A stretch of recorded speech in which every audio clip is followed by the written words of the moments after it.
আমার প্রিয় ছেলেরা, কেমন আছো তোমরা? আশা করি সবাই ভালো আছো। আজকে হচ্ছে যতই হোক বসন্তের আগমনী বার্তার শুভেচ্ছা জানিয়ে তোমাদের আমি ক্লাস শুরু করছি। নিকটেই আমাদের বসন্ত আসতেছে। ছেলেরা, তোমাদের হচ্ছে আমি গত ক্লাসে তোমাদের দেখিয়েছিলাম যে বাংলাদেশের ইকোনমিক জিওগ্রাফির অনার্স দ্বিতীয় বর্ষের পড়া আজকে আমার। সেটি ছিল আমি পড়েছিলাম যে জনসংখ্যা বন্টন বা বিন্যাসের নিয়ামক সমূহ। তোমাদের সিলেবাসে অষ্টম অধ্যায়ে Trends and geographic distribution of population and গ্রোথের এই অংশটি আমি তোমাদের পড়াচ্ছিলাম। তো ওটাকে আজকে আবার পড়াবো ডিস্ট্রিবিউশন অফ পপুলেশনের। আমি নিয়ামকগুলো সেদিন পড়িয়েছিলাম, নিয়ামকগুলো থেকে আজকে আমি আগাবো। আগে আমি পড়িয়ে নিই তাহলে কি population distribution of the world.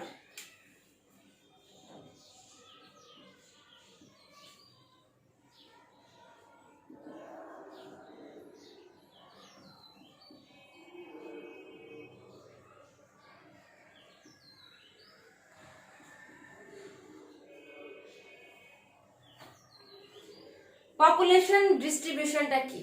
এই জনসংখ্যার বন্টন বা বিন্যাসটি কি?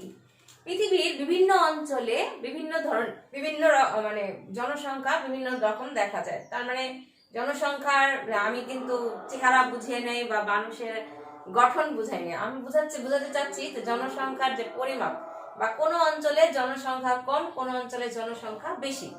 এই যে জনসংখ্যার কম বা বেশি, সেই ব্যাপক তারতম্য বা কোনো অংশে দেখা যায় জনসংখ্যা নেই। পৃথিবীর বিভিন্ন অংশে বিভিন্ন মানে জনসংখ্যার এই ঘনত্ব বা বিন্যাস দেখা যায়। জনসংখ্যা এই দেখা যায় যে পৃথিবীর যেসব জায়গায় উর্বর মৃত্তিকা আছে, যেসব জায়গায় জলবায়ু ভালো, সেই অঞ্চলগুলোতে মূলত মানুষ বসবাস করে থাকে। এই যে জনসংখ্যার যে হেরফের বা বিভিন্ন ধরনের স্থানে দেখা যায়, সেটি মূলত জনসংখ্যার বিন্যাস বা জনসংখ্যার ঘনত্ব। অর্থাৎ প্রাকৃতিক, সামাজিক বা অর্থনৈতিক বা রাজনৈতিক কারণে পৃথিবীর বিভিন্ন অংশে জনসংখ্যার যে তারতম্যগুলো দেখা যায় জনসংখ্যার পরিমাণে, অর্থাৎ সংখ্যার যে তারতম্য দেখা যায় সেটি হচ্ছে জনসংখ্যার বিন্যাস বা বন্টন, বা জনসংখ্যার যে আকার অনুসারে দেখা যায় সেটাকে আমরা বন্টন। জনসংখ্যার বিশ্বব্যাপী জনসংখ্যার যে বিন্যাস, সেই বিন্যাসের পদ্ধতির মাধ্যম সাধারণত তিনটি, যেমন ঘনত্ব অনুসারে জনসংখ্যার বন্টন, মহাদেশ অনুসারে জনসংখ্যার বন্টন, আর সম্পদ সংস্থানের আলোকে জনসংখ্যার বন্টন। কি কি দেখো, এক, ঘনত্ব অনুসারে,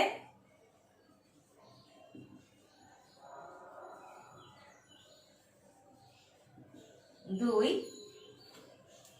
মহাদেশ অনুসারে,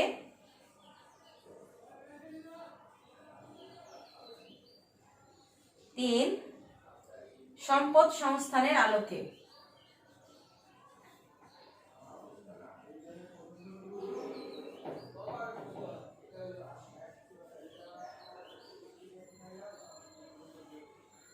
অর্থাৎ জনসংখ্যার বিন্যাস বোঝানোর জন্য জনসংখ্যার যে বিভিন্ন আকারগত তারতম্য রয়েছে স্থান ভেদে, সেটাকে আমরা তিন ভাগে ভাগ করতে পারি। সেটা হচ্ছে ঘনত্ব অনুসারে, মহাদেশ অনুসারে, আর হচ্ছে সম্পদ সংস্থানের আলোকে। ঘনত্ব অনুসারে জনসংখ্যা বিন্যাসের মানে এই যে বিন্যাসের যে তারতম্য, সেই তারতম্যের যে পদ্ধতি, এই তিন পদ্ধতির মধ্যে ঘনত্ব অনুসারে জনসংখ্যার বিন্যাস সবচেয়ে বেশি গ্রহণযোগ্য পদ্ধতি, এবং এই পদ্ধতিতে সহজেই সাধারণ মানুষ বুঝতে পারে পৃথিবীর কোন অঞ্চলে জনসংখ্যা কম এবং কোন অঞ্চলে জনসংখ্যা বেশি।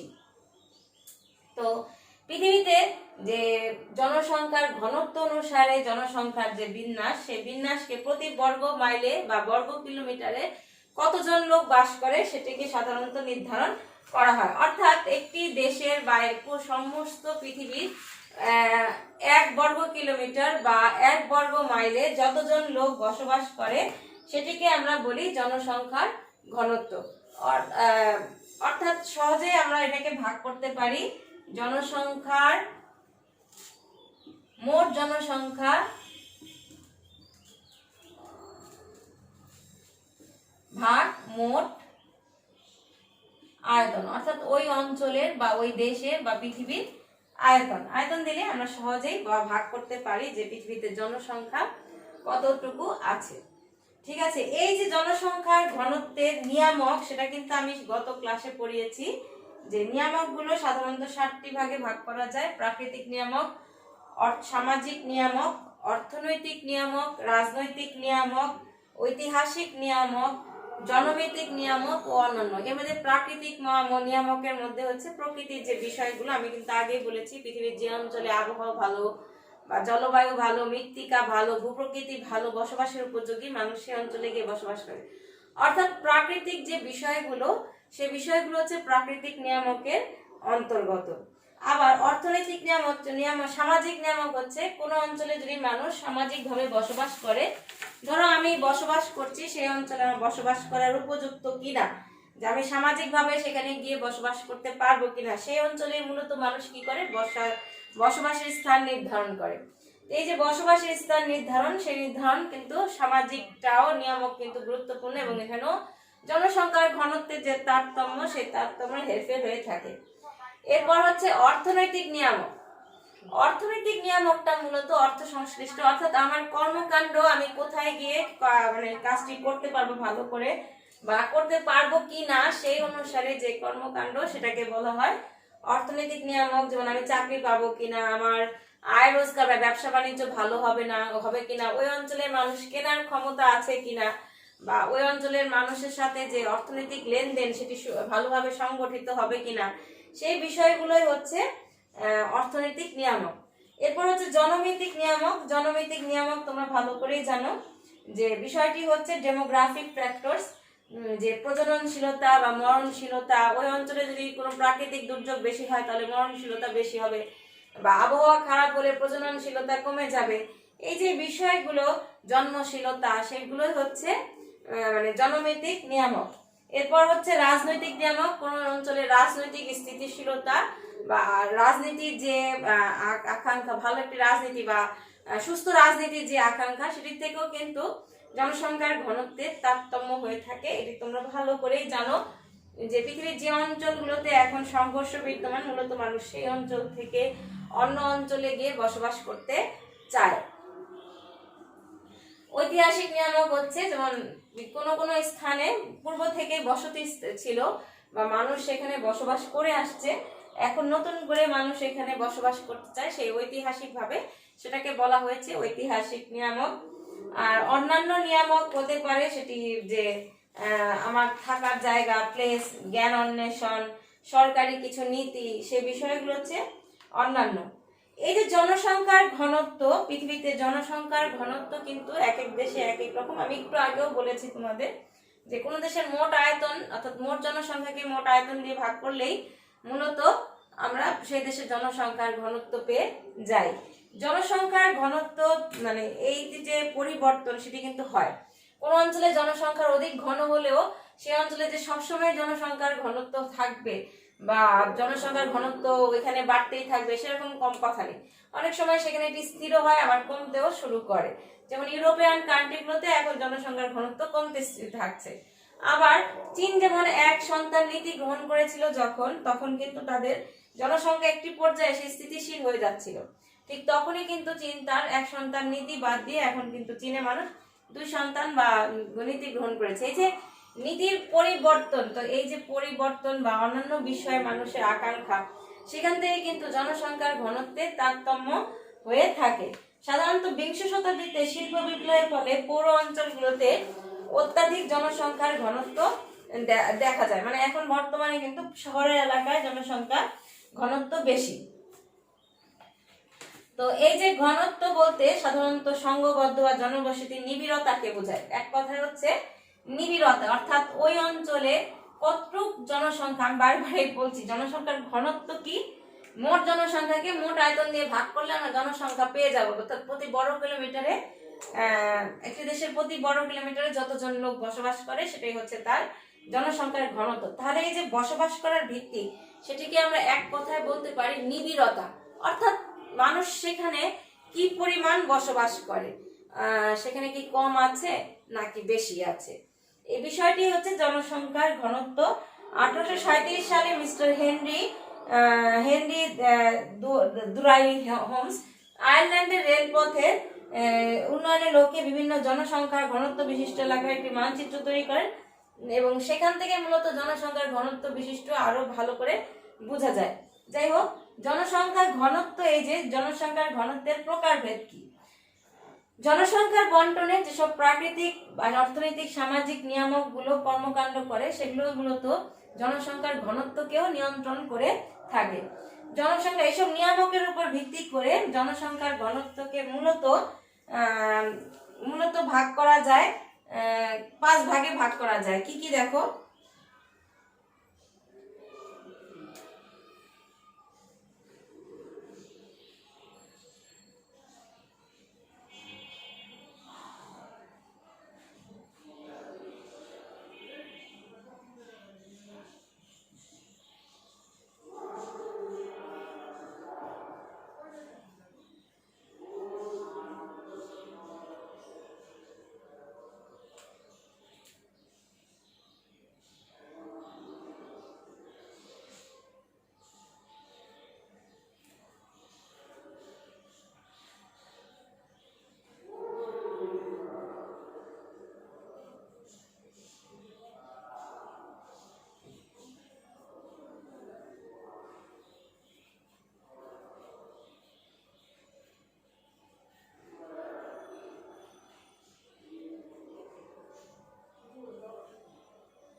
Types of population density. Population, এই যে জনসংখ্যার ঘনত্বের শ্রেণীবিন্যাস, প্রকারভেদ। জনসংখ্যার যেমন বললাম যে বন্টনের যেসব নিয়ামক রয়েছে সেই নিয়ামকের উপর ভিত্তি করে জনসংখ্যার এই ঘনত্বকে 5 ভাগে ভাগ করা যায়। সেটি হচ্ছে গাণিতিক ঘনত্ব, অর্থনৈতিক ঘনত্ব, কৃষি ঘনত্ব, শারীরবৃত্তীয় ঘনত্ব, শারীরবৃত্তিক ঘনত্ব হবে, শারীরবৃত্তীয় ঘনত্ব অর্থাৎ এটা পুষ্টি সম্পর্কিত, আর হচ্ছে সংকটপূর্ণ ঘনত্ব। প্রথমে হচ্ছে গাণিতিক ঘনত্ব। গাণিতিক কথাটা কোথা থেকে আসছে? গাণিতিক মূলত গণিত কথাটা থেকে আসছে। তাহলে তোমরা বুঝতে পারছো যে এখানে গণিত সম্পর্কিত বিষয় রয়েছে। প্রতি বর্গ কিলোমিটার বা বর্গ মাইলে যতজন মানুষের বসবাস, যে গাণিতিক অনুপাতকে সংখ্যায় জনসংখ্যার গাণিতিক ঘনত্ব বলা হয়ে থাকে। এই যে মানে প্রতি বর্গ কিলোমিটার, অর্থাৎ এই যে আয়তন আমি বললাম, সাধারণত আয়তন বর্গ কিলোমিটার বা বর্গ মাইলে প্রকাশ করা হয়।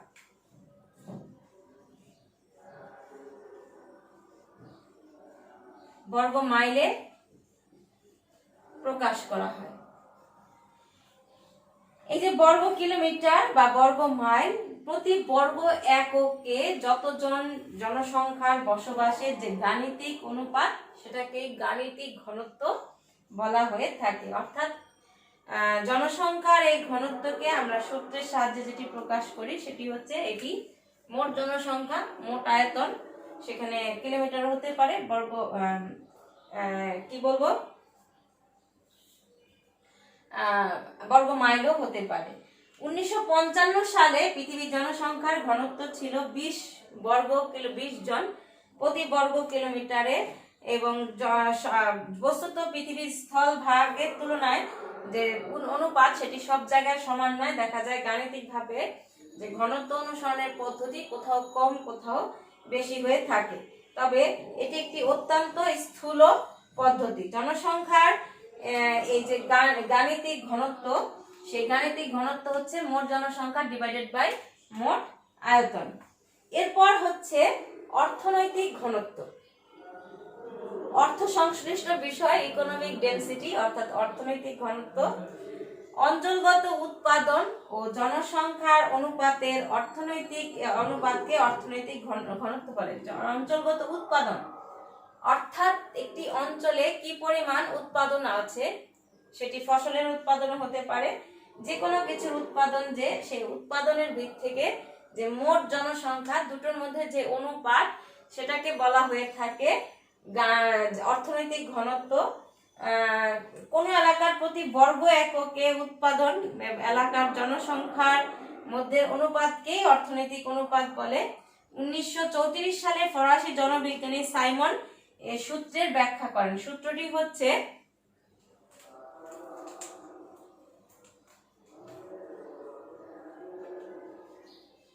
অর্থনৈতিক ঘনত্ব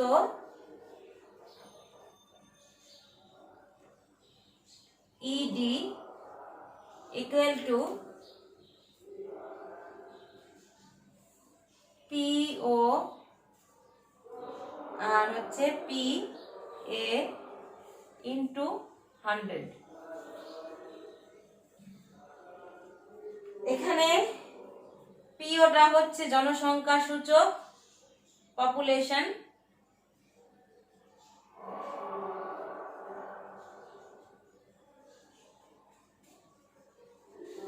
পিএটা হচ্ছে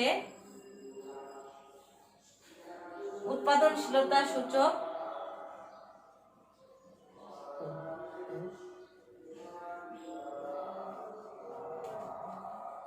আর যে 100 আমরা এনেছি সেটা হচ্ছে শতকরা অনুপাত।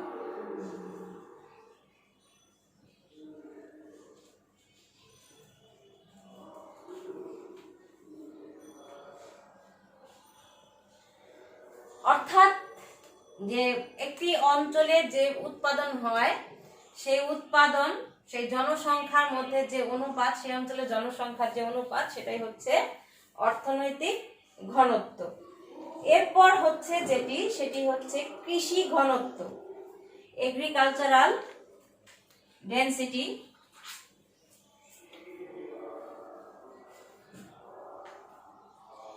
কৃষিভূমি প্রতি একক ভূমিতে কৃষকের যে সংখ্যার অনুপাত, সেটাতে বলা হয়েছে কৃষির ঘনত্ব। যেমন বাংলাদেশের কৃষির ঘনত্ব 435 জন প্রতি বর্গ কিলোমিটার প্রায়। কথাটি বুঝিয়েছে যে প্রতি যে বর্গ কিলোমিটার কৃষিভূমি প্রতি একক ভূমিতে কৃষকের সংখ্যার যে পরিমাণ, কৃষকের যে সংখ্যা, সেই সংখ্যাকে মূলত কৃষি ঘনত্ব বলা হয়ে থাকে।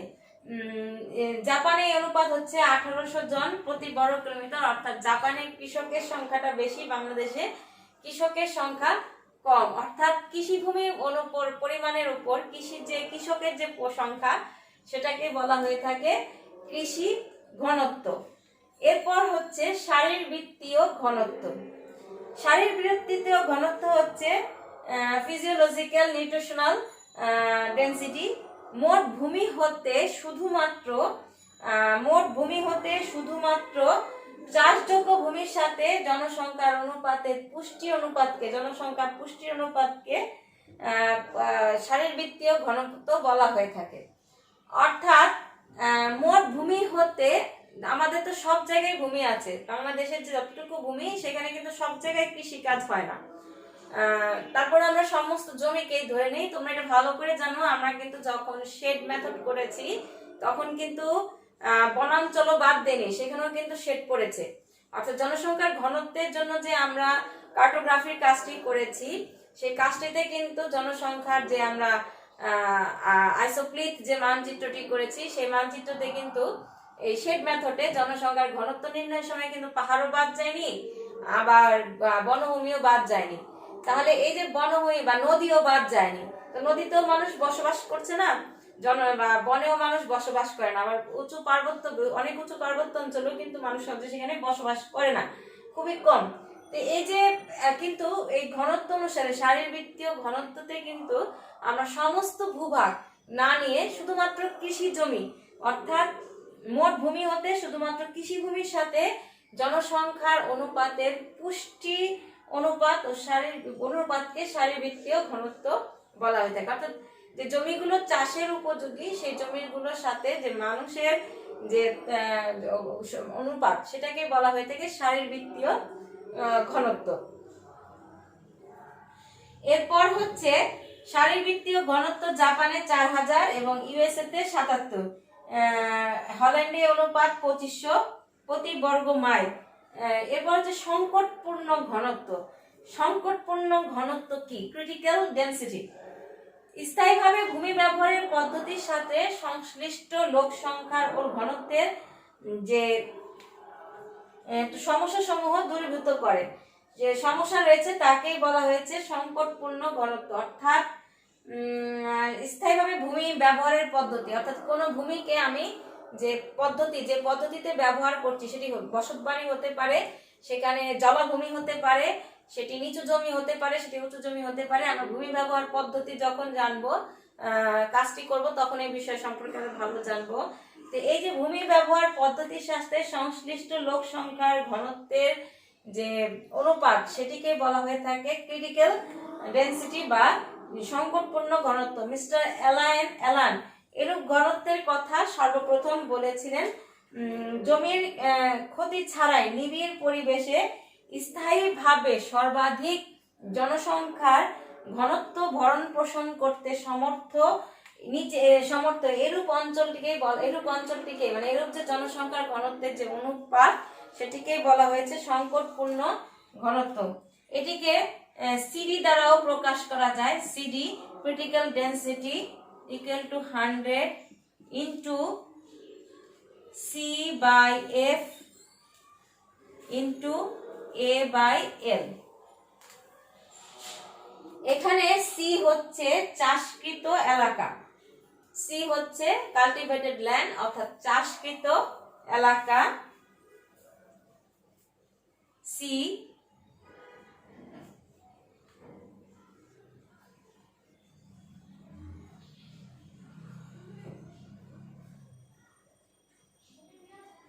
এফ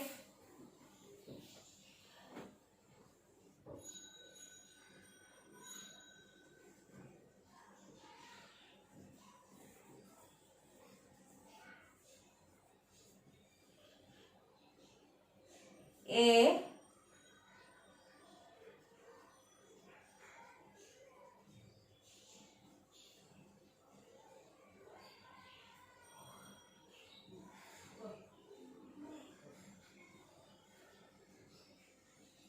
আর হচ্ছে এল।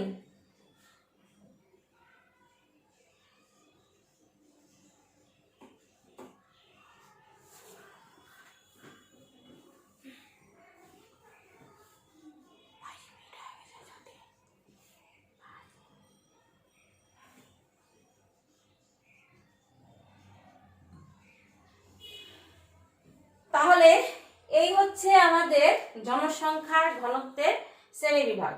আমরা পরবর্তী ক্লাসে জনসংখ্যার এই যে ঘনত্ব অনুসারে পৃথিবীর যে বন্টন, সে সম্পর্কে জানবো।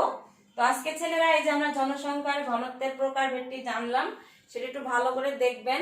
আপনারা তো পড়াশোনা সবাই মনে হয় ছেড়ে দিয়েছেন, কিন্তু আবার পড়াশোনা কিন্তু করতে হবে, না করলে কিন্তু পরীক্ষার রেজাল্ট খারাপ হবে, তখন সবার মন খারাপ হবে।